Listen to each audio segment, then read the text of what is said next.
हम चलेंगे सीधे, विनोद साहब हमारे साथ मौजूद हैं, टैक्स एक्सपर्ट हैं। हर बजट में उम्मीद आम आदमी को होती है कि उसके जो टैक्स का बोझ है वो कम हो जाए, उससे कुछ राहत मिल जाए, और शायद इस बार भी उम्मीद लोगों को बनी हुई थी। लेकिन विनोद जी, सरकार ने बहुत ज्यादा ध्यान देने की कोशिश नहीं की। कोरोना काल है या तमाम दूसरे कारण?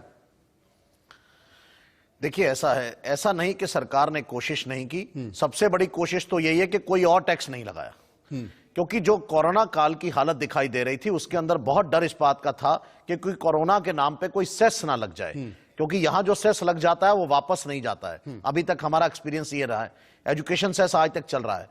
देखिए, इतनी बड़ी आपदा आई है, वाकई में बधाई की पात्र है ये सरकार और मैडम फाइनेंस मिनिस्टर कि कोई नया टैक्स नहीं लगाया गया है और उन्हीं पैसों के साथ जो है एडजस्टमेंट कर दी गई।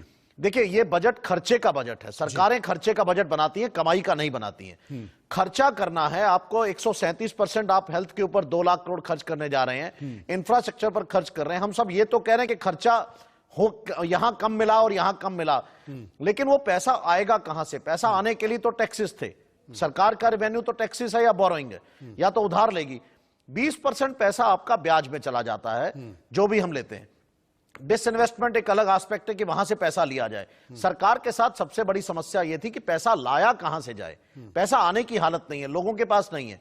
ये तो जीएसटी 1,20,000 करोड़ का जो ये इस महीने जो बढ़ गया, वो बढ़ा ही इसी वजह से है क्योंकि खर्चे बढ़ गए। खर्चे बढ़ेंगे तो ऑटोमेटिकली जीएसटी उसी के ऊपर तो आ रहा है, वही सामान खरीदने पर तो जीएसटी दे रहे हैं हम।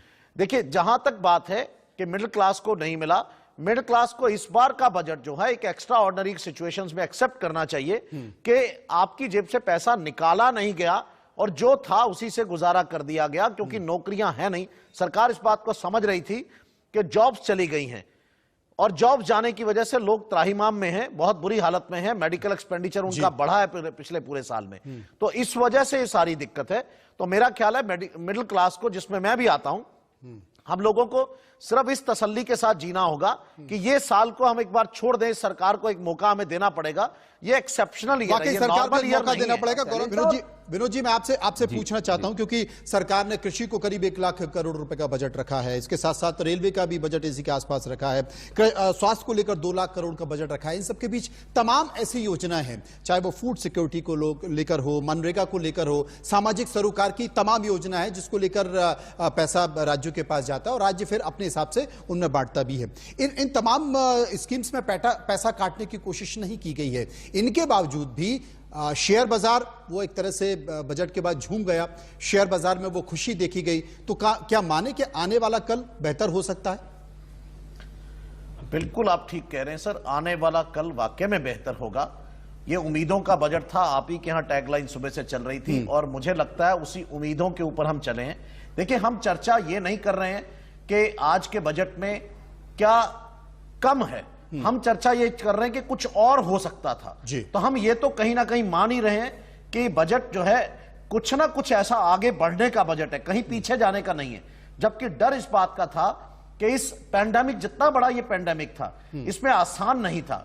मनोज जी, आप भी एग्री करेंगे मेरी बात को कि बहुत मुश्किल काम था कि कैसे आप अपनी जगह पे स्टेबल नहीं हो पा रहे। मैं और आप दोनों हैं, दोनों अपने आज सर्वाइवल के लिए लड़े हम 1 साल तक। हम सर्वाइवल से आगे अब जो हम बात कर रहे हैं, हम ग्रोथ की कर रहे हैं, उम्मीद की कर रहे हैं। तो ये जो उम्मीद का शब्द हमारे दिमाग में आया, ये उसी पॉजिटिविटी से आया है जिसके ऊपर हम बात कर रहे हैं। तो कहीं ना कहीं ये जो बजट है, हम इसको नॉर्मल सर्कमस्टांसिस में डिस्कस कर रहे हैं, जबकि ये नॉर्मल सर्कमस्टांसिस में आया हुआ बजट नहीं है। इसके अंदर जो हालात थे वो पूरे नेगेटिव थे। पूरा घर का माहौल, मतलब पूरे देश का माहौल एक ऐसा था कि जान बचाने के लिए हम सर्वाइवल के लिए कर रहे थे। लेकिन आज हम उसके साथ साथ, अब हमें ऐसा फील आ रहा है आज पूरी डिस्कशन से कि जान तो अब बच चुकी, अब ग्रोथ कैसे की जाए। तो जहां ये पहला कदम हमने उठाया, वहां मेरे ख्याल से ग्रोथ शुरू हो गई। इसका मतलब वापस अपने प्लेटफॉर्म पे तो आ गए।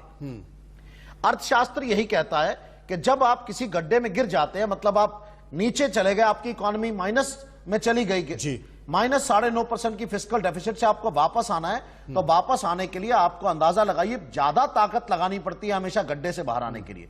तो वो ताकत जो लगाई जा सकती थी वो 2 चीजों पर है। पहली बात, आप स्वस्थ रहें, आपकी तबीयत ठीक हो, तभी तो आप जोर लगा पाएंगे। आपकी तबीयत ठीक हो, उसके बाद उन सेक्टर्स पे लगाया जाए जो आपको प्लेटफॉर्म देकर के नीचे से उठा दे, जिससे कि आप उस विशियस सर्कल से बाहर आ जाएं। जिस कीचड़ में हम, जिस दलदल में, पैंडेमिक में हम गिरे, वहां से बाहर आना है हमको।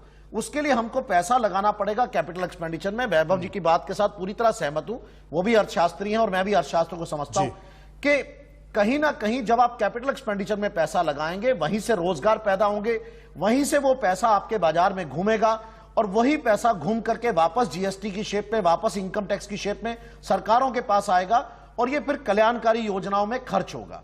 तो ये सारा जो प्लानिंग की गई है, इसी चीज को मद्देनजर रखते हुए ये सारी सरकार ने जो प्लानिंग की है, मैं भी 32 साल से सब ये बजट देख रहा हूं।